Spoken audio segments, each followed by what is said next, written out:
መቃብሩ አፉ ላይ ትልቅ ድንጋይ የተገጠመበት እነ ጴጥሮስ ፈርተው የሆኑ ሴቶች ግን ውለታ ያለባት ገና ሲደርሱ ከሩቅ ሳይው ክፍት ነው መቃብሩ። ጌታ ያሉትም ሬሳው የለም። ሁለት ግን የሚያንጸባርቅ ልብስ የለበሰዋል። ምን እየፈለጋችሁ ነው? እዚህ የማይፈለግ ነው እዚህ የምትፈልጉት። አፈላለጋችሁ ልክ ነው፣ ቦታ ግን ተሳስታችኋል። እንዴት ሕያው ነው እሱ እዚህ የሚፈለግ? እኛ እኮ እዚህ መቃብሩን አይተናል። ይኸውልህ ሐዋርያት ሥራ ምዕራፍ 1 ላይ እንደዚህ አለ፣ ሕያው መሆኑን ይላል በተለያየ ምልክት ለ40 ቀን አሳያቸው። ለካ የሚታይ እንጂ ሽቶ የምትቀባው ሬሳ አይደለም። ሂዱ ሂዱ ሂዱ፣ የተዘጋ ቤት እየገባ ነው። ለዚህ ነው እኮ ኢየሩሳሌም የማንሄደው። ለዚህ ነው መቃብር ለማየት የማንሄደው። አምላካችን እዚህ አዲስ አበባ ቦሌ መጣል የሚዘከርለት አይደለም። ሙት ዓመት የሚከበርለት አይደለም። የክርስቶስን ቅዱስ ሥጋ ሬሳ እያለ በየዓመቱ የትንሣኤን በዓል ሲያከብሩ እንደ ሙት ዓመት አርጎ ወስዶ ተናግሮታል። ይህ ድፍረት ከቤተክርስቲያን አስተምሮ ጋር እንዴት ይታያል? አመልከዋለሁ የሚለውን ጌታ ሬሳ ብሎ መጥራቱ በጣም የድፍረት ነው። ሰላም ለበርነ ሥጋከ እመለኮቱ ዘይተፈልጠ ለሰዓት አሃቲ ከመቅጽበተ አይን ህዳጠ። የአይን ጥቅሻ ያህል እንኳን መለኮት ላልተለየው ቅዱስ ሥጋህ ሰላምታ ክብር ይገባዋል ነው ብላ ቤተክርስቲያናችን የምታመልከው ኢየሱስ ክርስቶስን። በኦርቶዶክስ ተዋሕዶ ቤተክርስቲያን የሙት ዓመት የሚባል የለም። አይደለም የአምላካችን የክርስቶስ ሞት ይቅርና የክርስቲያኖች የሞት መታሰቢያቸው ስናደርግ እንኳን እንደ ሞቱ አስበን አይደለም እናደርገው። ሕያዋን እንደሆኑ በመንፈስ በእምነት ከኛ ጋር እግዚአብሔር እንደሚያመልኩ ቅዳሴውን እንደሚሳተፉ የኛም መውደቅ እንደሚመለከቱ ምጽዋቱን እንደሚሳተፉ እያሰበች ነው ቤተክርስቲያን የምታደርገው። አማኑኤል ሞተ ከመሞተ ዚአነ። ልክ አንድ ሰው ነፍሱ ከስጋው እንደምትለየ የክርስቶስ ሞትን ፍጹም ሞትን ሙቷል። ከሞት በኋላ ግን ሕይወት አለ፣ ትንሣኤ ያለው። ክርስቶስ አምላካችን ሲያስተምር ትንሣኤና ሕይወት እኔ ነኝ ብሎ ትንሣኤን ለሰው ልጅ የሚሰጥ የሕይወት መገኛ የሕይወት ምንጭ እርሱም እንደሆነ ነግሮናል።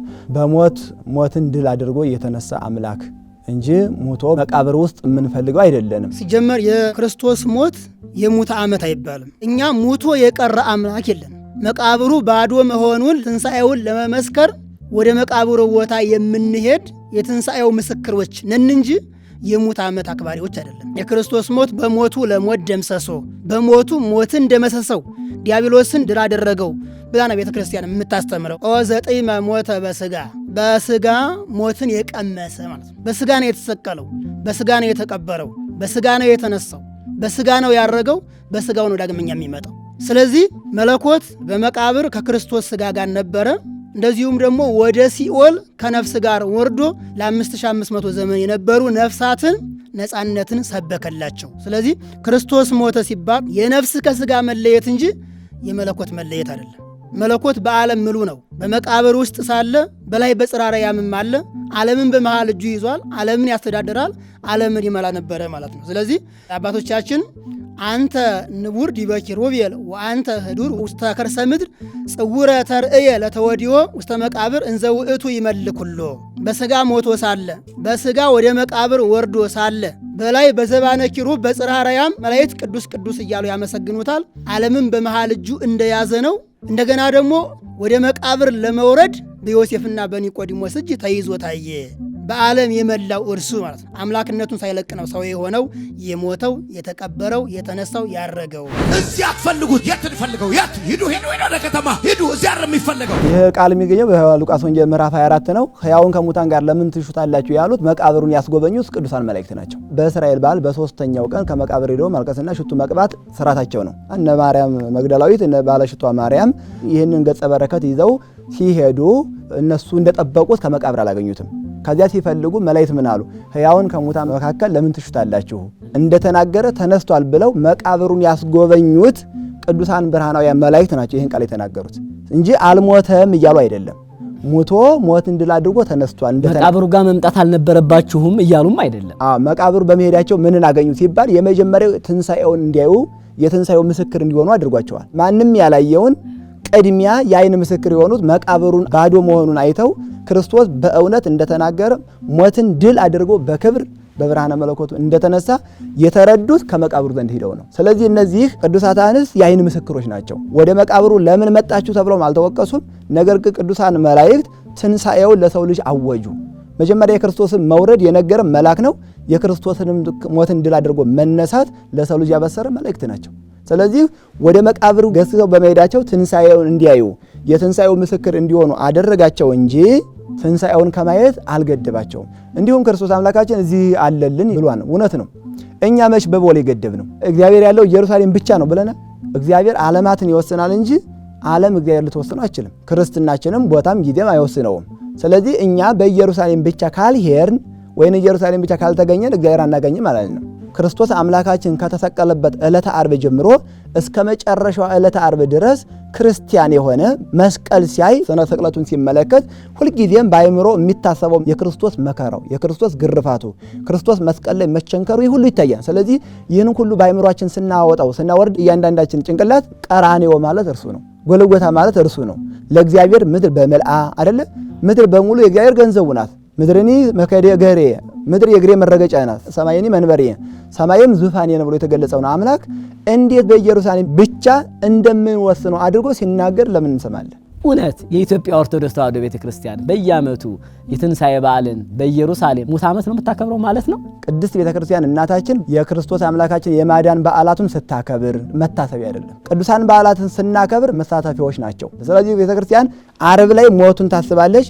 የማይሞተው አምላክ በስጋ ሞተ ብላ ትሰብካለች፣ ሞቱን ትናገራለች፣ መከራውን ታስባለች። እምከመ አረይነ ሕማመ ንዕሪ ክብረ ምስሌሁ፣ በመከራ ከመሰልነው በክብር እንመስለዋለን። መጀመሪያ ዕለተ ዓርብ ላይ የተቀበለውን ጽዋዕተ መከራ እናስባለን። እሁድ ላይ ደግሞ ሞትን ድል አድርጎ ሙስና መቃብርን አጥፍቶ ብርሃነ መለኮቱን ገልጾ ነፍሱን ከስጋው ጋር አዋሂዶ በራሱ ስልጣን ሞትን ድል አድርጎ እንደተነሳ ስናስብ የትንሣኤው ባለቤቶች እንሆናለን እንጂ ትንሣኤውን ሆነ መከራ መስቀል መቀበሉን መሳተፊያ ነው። እግዚአብሔር በሁሉም ቦታ ቢገኝም ደግሞ እሱ ልዩ ሥራ የሰራባቸው ኃይሉን የገለጠባቸው ቅዱሳት መካናት አሉ። እነዚህ ቦታዎች ልዩ ናቸው። ቅዱስ ጴጥሮስ በሁለተኛ መልእክቱ ምዕራፍ 1 ከቁጥር 18 ላይ እኛም ከእርሱ ጋር በቅዱሱ ተራራ ሳለን ይህን ድምፅ ከሰማይ ሲወርድ ሰማን ይላል። ቅዱሱ ተራራ እያለ ቅዱስ ጴጥሮስ የሚናገረው የትኛውን ተራራ ነው ካልን አምላካችን ኢየሱስ ክርስቶስ ብርሃነ መለኮቱን የገለጠበትን ደብረ ታቦርን ነው። እና ሁሉም ቦታ አንድ ከሆነ በሁሉም ቦታ እግዚአብሔር ስለሚገኝ ቅዱስ የሚባል ቦታ የለም ከተባለ ቅዱስ ጴጥሮስ ደብረ ታቦርን ለምን ቅዱስ ብሎ ጠራው? ቅዱስ ማለት እኮ ከሌላው ቦታ የተለየ የከበረ አምላካዊ ሥራ የተሰራበት እግዚአብሔር የተገለጠበት ማለት ነው። ስለዚህ ይህ በመሆኑ ብርሃነ መለኮቱን የገለጠበትን ደብረ ታቦር ከሌሎቹ ቦታዎች የተለየ ቅዱስ እንደሚባል ቅዱስ ጴጥሮስ ሲነግረን እንመለከታለን። ከዛ ደግሞ በኦሪት ዘሌዋውያን ምዕራፍ 10 ቁጥር 17 ላይ ስለምን የኃጢአቱን መስዋዕት በቅዱሱ ስፍራ አልበላችሁም? እነሆ ወደ ቤተ መቅደሱ ውስጥም አላገባችሁትም። እኔ እንዳዘዝኋችሁ በቅዱሱ ቦታ በቅዱሱ ስፍራ ትበሉት ዘንድ ይገባችሁ ነበር ብሎ እግዚአብሔር የሚመለክበትን ቦታ ደብተራ ኦሪትን ወይም ደግሞ ቤተ መቅደሱን ቅዱስ ስፍራ እያለ ሲናገር እንመለከታለን። በትንቢተ ኢዩኤል ምዕራፍ 2 ቁጥር 1 ላይ እነሆ የእግዚአብሔር ቀን መጥቷልና እርሱም ቀርቧልና በጽዮን መለከትን ንፉ፣ በቅዱሱ ተራራ ላይ እሪ በሉ፣ በምድር ያሉ ሁሉ ከእርሱ የተነሳ ይንቀጥቀጡ፣ የእግዚአብሔር ቃል መጥቷልና ይላል። በቅዱሱ ተራራ ላይ እሪ በሉ ማለት ጩሁ፣ አልቅሱ፣ እኔን ለምኑ፣ ወደ እኔ ተማጸኑ፣ ከኃጢአታችሁ ተመለሱ ማለት ነው። ሁሉ ቦታ እግዚአብሔር ስላለ ቅዱስ አይባልም፣ ቅዱስ የሚባል ቦታ የለም ከተባለ ለምንድን ነው እግዚአብሔር ለነቢዩ ለኢዩኤል በቅዱሱ ተራራዬ ላይ ብሎ የነገረው? ለምንድን ነው?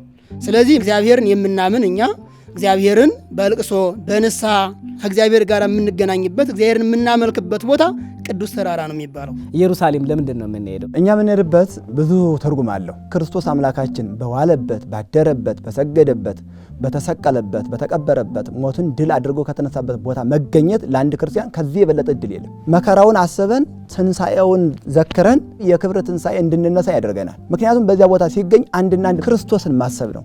የእያንዳንዱ ስርዓት አምልኮ ደግሞ ከክርስቶስ ጋር ማገናኘት ነው። መጽሐፍ ቅዱሳዊ መረጃ አለን። መድኃኒታችን ኢየሱስ ክርስቶስ በመጨረሻው ዘመን ወይም በፍርድ ቀን ይህንን ትውልድ ንግሥተ ሳባ ትፋረደዋለች ብሎ በማቴዎስ ወንጌል ምዕራፍ 12 ላይ እንደ ምስክር አድርጎ አንስቶታል። የሰሎሞንን ጥበብ ልታይ ከምድር ዳርቻ መታለችና እውነት እውነት እላችኋለሁ ከሰሎሞን የሚበልጥ እዚህ አለ ብሎ ተናግሯል።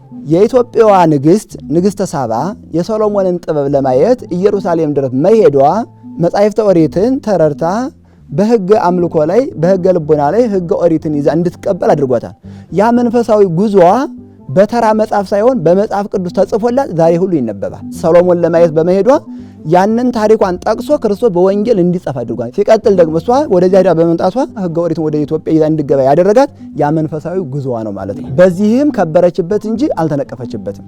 ሁለተኛ ክርስትና ወደ ሀገራችን የመጣው በግብረ ሐዋርያት ምዕራፍ 8 ላይ እንደተጻፈው የኢትዮጵያዋ ንግስት ህንደኬ በገንዘቧ ላይ ሚኒስትር አድርጋ የሾመችው ጃንደረባ ወደ ኢየሩሳሌም የሄደው ምን ሊያደርግ ነው ከተባለ የክርስቶስን ትንሣኤ ክርስቶስ ሞትን ድል አድርጎ በተነሳበት ቦታ ሊያከብር ሊሰግድ እግዚአብሔርን ሊያመልክ ሂዶ እጅ ነስቶ ተሳልሞ ሲመጣ እግዚአብሔር መንፈስ ቅዱስ የልቡናውን መሻት አይቶ ሐዋርያውን ሄድና ይህን ሰረገላ ተከተለው ብሎ አዘዘው።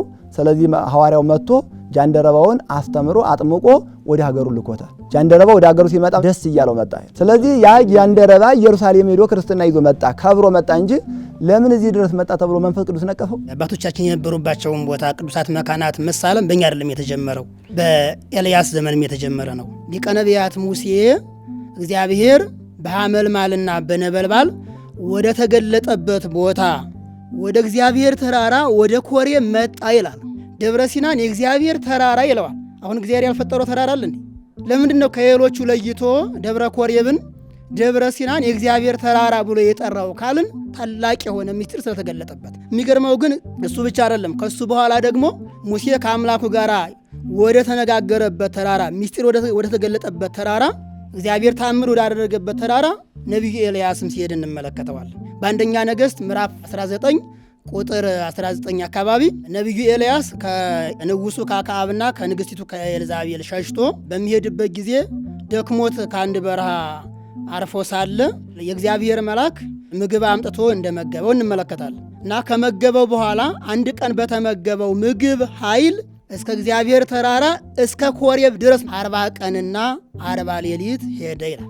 ነቢዩ ኤልያስ ሲጨንቀው፣ ተስፋ የመቁረጥ ስሜት ሲሰማው፣ ሐዘን ሲሰማው ወዴት ነው የሄደው ካልን አባቱ ሊቀ ነቢያት ሙሴ ከእግዚአብሔር ጋር ወደ ተነጋገረበት እግዚአብሔርን ወዳገኘበት ወደ ሊቀ ነቢያት ሙሴ ቦታ ነው የሄደው። በዛም እግዚአብሔር ጸሎቱን ሰምቶት ሐዘኑን ሰምቶት ጭንቀቱን ተመልክቶለት አምላካችን እግዚአብሔር የልቡናውን መሻት የልቡናውን ፍላጎት ሲፈጽምለት እንመለከታለን።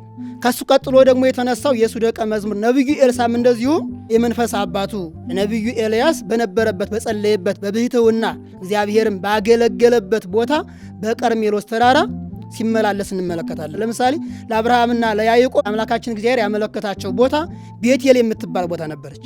ቤቴል ማለት የእግዚአብሔር ቤት፣ የእግዚአብሔር ማደሪያ፣ የእግዚአብሔር መገለጫ ማለት ነው። ከዚያ በኋላ የአብርሃም ልጆች ያችን ቤቴል የምትባለውን ቦታ በልዩነት ነበር የሚያዋት። ቅዱሳት የሆኑ እጆቹና እግሮቹ ያረፉበት በኪደተ እግሩ የተመላለሰባቸው ቦታዎች ይቅርና እግዚአብሔር በረድኤት የተገለጠበት፣ በሕልም የተገለጠበት፣ በራእይ የተገለጠበት፣ በምሳሌ የተገለጠበት፣ በዘፈቀደ የተገለጠበት በብሉይ ኪዳን የነበሩ ቦታዎች እንኳን ቅዱሳት መካናት ይባሉ ነበር። ቅዱሳት መካናትን የምንሳለመው እኛ ቅዱሳን ቦታዎች እንዳሉ ስለምናምን ነው። በኦሪት ዘጸአት ምዕራፍ 3 ቁጥር 15 ላይ ሙሴ ወደ ደብረ ሲና ሊወጣ 40 ክንድ ሲቀረው እግዚአብሔር ምንድን ነው ያለው?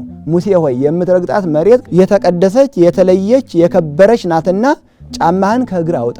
ሙሴ ደብረ ኮሬብ ሳለ ጫማህን አውጣ አልተባለም። እንኳን ጌታ የተቀበረበት ይቅርና ምሳሌውን ያየበት የክርስቶስን ሰው መሆን ያየበትን ደብረ ሲናን ሲረግጥ በጫማ እግሩ አውጣ ተብሏል። ክርስቶስ ያደረበት 3 ቀን 3 ሌሊት ዙፋን ያደረገውማ ያ የተቀደሰ የከበረ ነው። መጽሐፈ ኢያሱ ምዕራፍ 5 ቁጥር 13 ላይ እንዲሁ ደግሞ ኢያሱም የምትረግጠው መሬት ቅዱስ ነውና ጫማህን ከእግር አውጣ ተብሏል። ስለዚህ ቅዱሳን መካናት እንዳሉ ከሱ እጅ ላይ ያለው መጽሐፍ ቅዱስ 66ቱ ሳይቀር ስለ ቦታዎች ቅድስና ይመሰክራል። በዓላትን ለማክበር ወደ ተለያዩ ቦታ መሄድም ክርስቶስ አምላካችን ቀን ቀን በምኩራብ ሲያስተምር ይውላል። ሲመሽ ግን ለጸሎት ወደ ደብረ ዘይት ይወጣ ነበር ይለናል። ደብረ ዘይት ብዙ ሚስጥራትን ያከናወነባቸው ናቸው። ከዋለበት ቦታ ክርስቶስ ለምን አላደረም? ቅዱስ ቦታ የተለየ የጸሎት ቦታ እንዳለ ሲያስረዳን ነው። ሌላውም ቅዱስ ጳውሎስ በሐዋርያ ሥራ ምዕራፍ 18 ቁጥር 21 ላይ የኤፌሶን ክርስቲያኖች እንዲህ ይላቸዋል፣ የሚመጣውን በዓል በኢየሩሳሌም ላሳልፍ እወዳለሁ፣ እግዚአብሔር ቢፈቅድ ተመልሼ ወደ እናንተ እመጣለሁ ብሎ የሚመጣው በዓል በዓለ ፋሲካውን ማለትም የክርስቶስን ትንሣኤ ከኤፌሶን ሀገር ተነስቶ ኢየሩሳሌም ሄዶ ማክበር እንደሚፈልግ ሐዋርያው ቅዱስ ጳውሎስ ተናግሮናል። ኢየሩሳሌም ለመሄድ ግን የክርስቶስን ትንሣኤ ማመን ይጠይቃል። የክርስቶስን ትንሣኤ ያላመነ ኢየሩሳሌም አይሄድም። ካልሄደ ደግሞ የትንሣኤው አካል አይደለም። ጻድቃን ሰማዕታት የጸለዩበት የተጋደሉበት፣ ለእግዚአብሔር የሰገዱበት፣ እግዚአብሔርን ያመለኩበት፣ ቀጥ ብለው በድካም እግዚአብሔርን ያገለገሉበት፣ እንደዚሁም ደግሞ አምላካችን እግዚአብሔር እነሱን ለማጽናናት ቅዱስ መንፈሱን ወደ እነሱ የላከበት ቦታ፣ ከቅዱሳኑ ጋር ቃል ኪዳን የገባበት ቦታ፣ የቅዱሳኑ ትሩፋታቸው ያለበት ቦታ እሱ ቅዱስ ይባላል። እዛ ላይ ሆነን ስንጸልይ በጊዜው የነበርን ያህል ነው የሚሰማን። የራቀውን በጆሮአችን የሰማን ያህል፣ ድርጊቱ ሲደረግ በዓይናችን ያየን ያህል፣ በእጃችን የዳሰስን ያህል አቅርቦና አጉልቶ ያሳየናል። ለምሳሌ አድዋ በዓልን ሳከብር እኔ አዲስ አበባ ላይ ሆኜ ማክበር እችላለሁ። ግን ደግሞ የበለጠ ደግሞ አድዋ ላይ የተጋደሉ አባቶቻችን የአባቶቻችን ጀግንነት የከፈሉት መስዋዕትነት የበለጠ ግን የሚታወሰን ግን ቦታው ላይ ስንሄድ ልክ ቅዱሳት መካናትም ሄደን ስንሳለም በታሪክ የሰማነው ቦታው ላይ በአካል ተገኝተን ወደ ኋላ መልሶ በጊዜው የነበርን ያለ ሆኖ ይሰማናል ማለት ነው። እኛ ሕያውን ከሙታን መካከል ልንሻ ኢየሩሳሌም አንሄድም። ሕያው አምላካችን እግዚአብሔር በሶስተኛው ቀን ሞትን ድል አድርጎ የተነሳ አምላክ መሆኑን አውቀን ነው የኖርነውና ያመንነው። በክርስቶስ ሞት የሞተ ሞት ነው። በክርስቶስ ሞት የተሸነፈ ዲያብሎስ ነው። ስለዚህ ሞት ይዞ ያስቀረው በመቃብር የምንጠብቀው አምላክ የለንም። ወደ ቅዱሳት መካናት የምንሄደውም ትንሣኤውን አምነን ነው። በየዓመቱ የምንዘክረው ሙት አምላክ የለንም። እንኳን ክርስቶስ አምላካችን ይቅርና ያረፉት ቅዱሳን ሁሉ በእግዚአብሔር ዘንድ ሕያዋን ናቸው። እኔ አምላካችሁ እግዚአብሔር የሕያዋን አምላክ እንጂ የሙታን አምላክ አይደለሁም። በራዕየ ዮሐንስም ምዕራፍ 1 ቁጥር 18 ላይ ሙቸም ነበር ነው ተነስቻለሁ ስልጣንም በእጄ ነው ብሎ ሲናገር እናገኘዋለን። ሞትን ድል አድርጎ እንደተነሳ ስለምናውቅ እዚያ ቦታ ላይ ለማክበር የምንሄደው የትንሣኤው በዓል ተሳታፊ ልንሆን እንጂ ክርስቶስን ከመቃብር ልንፈልግ አንሄድም። ከቦታው ላይ ስንገኝ የበለጠ ትንሣኤው እንድንረዳ ያደርገናል። ጌታችን አምላካችን ኢየሱስ ክርስቶስ ካደረበት ከዋለበት መቃብሩ ላይ አንድ ክርስቲያን ሂዶ ሲሳለምና ሲማጸን መጀመሪያ የክርስቶስ ሞቱን ያስባል። ከዚያም በኋላ ደግሞ ሞትን ድል አድርጎ የተነሳውን ጌታችን አምላካችን ኢየሱስ ክርስቶስን ያስባል። ሐዋርያው ቅዱስ ጴጥሮስ ምን ማለት ሞተ በስጋ ወሐይወ በመንፈስ፣ በስጋ መለኮት ሞትን ገንዘብ አደረገ፣ ወሐይወ በመንፈስ በመለኮቱ ግን ምንድነው? ሕያው ነው። መለኮት ስጋን ባይዋሃድ ስጋን ባይነሳ አይሞትም። ሞት ለባህሪየ መለኮት አይስማማውም።